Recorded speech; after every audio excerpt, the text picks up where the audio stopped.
지난 영상에 이어서 이번 영상에서는 빅뱅 우주론과 관련된 수능 특강 문제 한번 풀어보도록 하겠습니다. 다음은 우주 팽창을 알아보기 위한 실험 과정이다. 이것은 우리 교과서에도 나와 있는 실험이고요. 풍선과 스티커 또는 동전을 가지고 우주 팽창의 원리를 알아보는 실험입니다. 이때 동전이나 스티커가 의미하는 것은 우주에 있는 은하를 의미하는 거고요. 그 다음에 풍선 표면은 우주 공간을 의미하는 것입니다. 그래서 이렇게 초기 설정을 해두고 풍선에 바람을 넣어서 팽창한 상황을 보니 이런 식으로 동전 사이의 거리가 더 멀어졌습니다. 다시 말해서 은하와 은하가 있는데 이 은하들 사이의 거리가 점점 멀어진다라는 것입니다. 우주가 팽창한다라는 것이죠. 그래서 이 풍선 실험을 가지고 우리가 알 수 있는 결론 두 가지가 있습니다. 첫 번째는 우주의 중심은 없다입니다. 풍선 표면에 붙여진 어느 동전을 기준으로 삼아도 서로 멀어지기 때문에 우주의 중심을 우리가 알 수 없다라는 것이죠. 그래서 우주의 중심은 없다. 여러분들 기억해 주시고요. 두 번째는 멀리 있는 은하일수록 더 빨리 멀어진다라는 것입니다.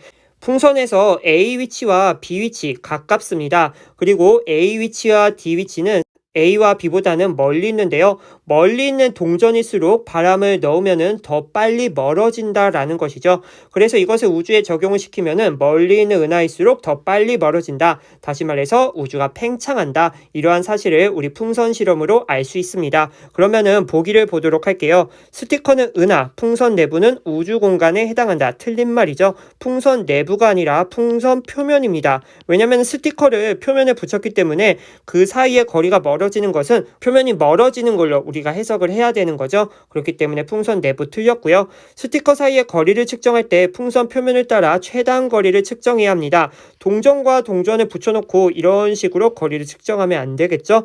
최단 거리를 측정해야 됩니다. 그 다음에 이 실험으로부터 거리가 먼 은하일수록 더 빨리 멀어짐을 확인할 수 있다. 맞는 말이고요. 답은 니은과 디귿입니다.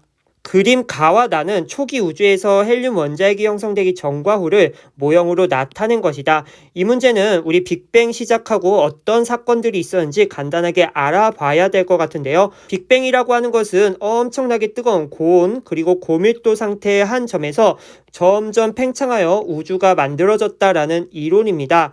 이때 빅뱅이 시작하고 0.1초가 되던 시기 이때 온도는 10의 10제곱 K 정도였습니다. 그 사이에 정말 많은 일들이 있었는데요. 우리는 대략적인 사건들만 한번 살펴보면 됩니다. 빅뱅 시작 후 0.1초인 시간일 때 기본 입자라고 불리워지는 양성자와 중성자가 형성이 되었습니다. 통합과학 시간에 쿼크가 모여가지고 이러한 양성자와 중성자 만들었다고 우리 학습했었죠. 아무튼간 0.1초 정말 뜨거운 시기에 이러한 양성자, 중성자 만들어졌고요.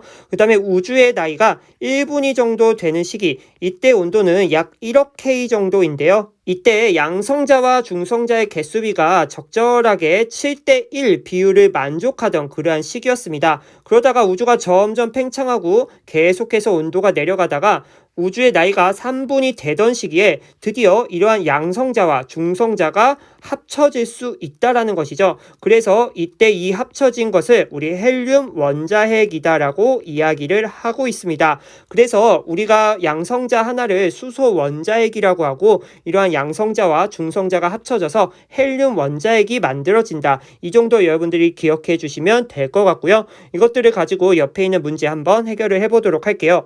가를 보니까 양성자와 중성자가 아직 결합하지 못한 상태인 것 같아요. 그때 우리 개수비를 확인해 보니까 양성자 같은 경우는 14개이고요. 중성자는 2개입니다. 다시 말해서 개수비가 몇 대 몇인가요?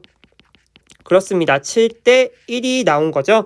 그래서 이때 우주의 나이는 1분 정도였고 온도는 1억 K, 정말 뜨겁구나, 그 정도 느낌 여러분들이 가져주시면 되고요. 나 같은 경우는 지금 양성자와 중성자가 합쳐져서 헬륨 원자핵이 됐습니다. 양성자 2개와 중성자 2개가 합쳐져서 헬륨 원자핵이 됐죠.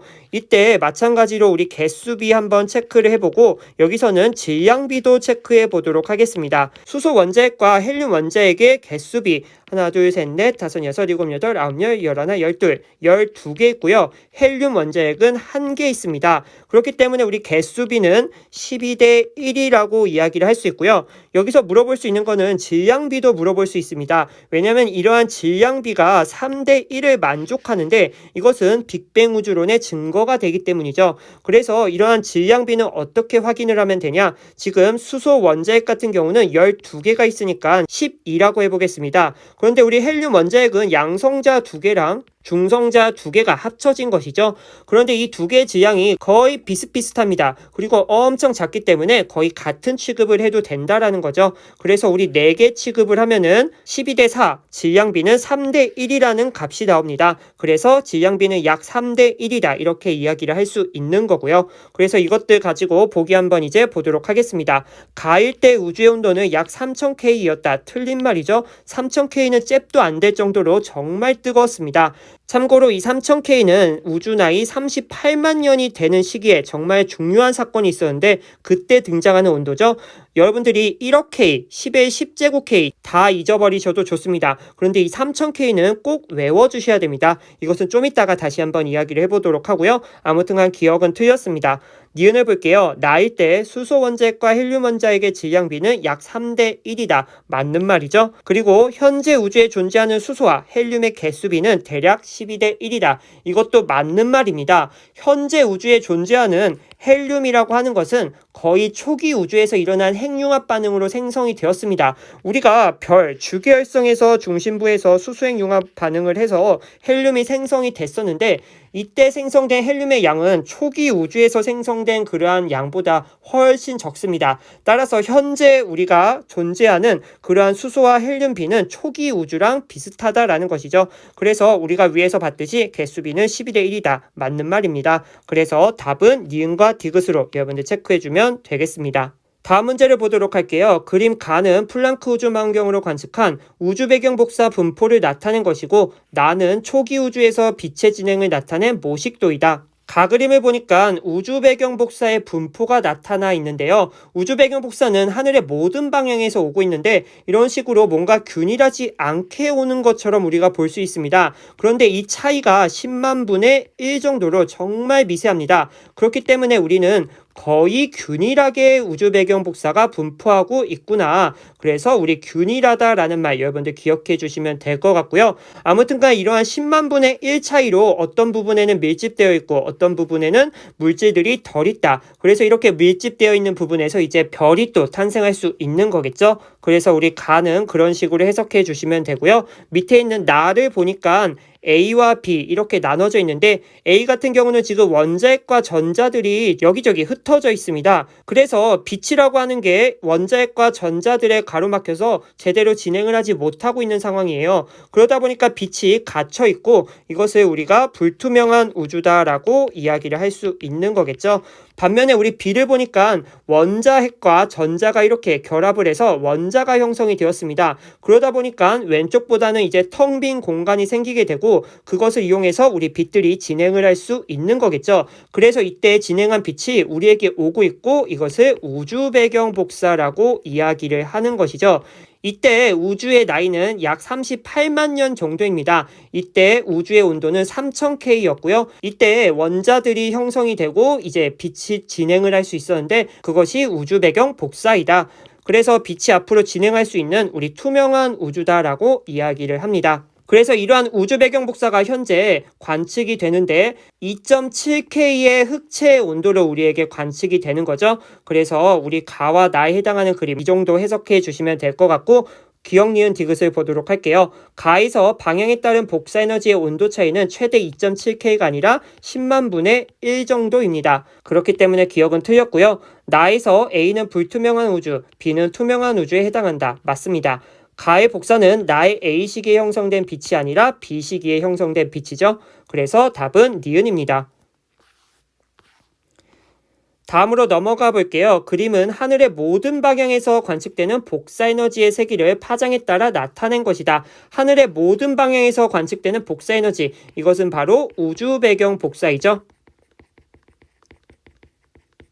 방금 했던 이야기 다시 한번 언급해 보도록 하겠습니다. 우주 배경 복사는 우주의 나이가 약 38만 년일 때 원자들이 형성이 되고 그 빈 공간을 따라서 빛이 진행할 수 있었죠. 그래서 그때 진행한 빛이 우리에게 왔는데 우리가 관측한 그러한 빛은 오랜 시간에 걸쳐서 우리에게 도달했습니다. 그래서 점점 온도가 식고 2.7K에 해당하는 그러한 흑체 온도를 우리가 볼 수 있는 거죠. 그래서 우리 문제에 나와 있는 이런 식으로 나타나 있는 플랑크 곡선 2.7K에 해당하는 플랑크 곡선입니다. 그랬을 때 우리 람다 맥스도 한번 생각해 볼 수 있는데요.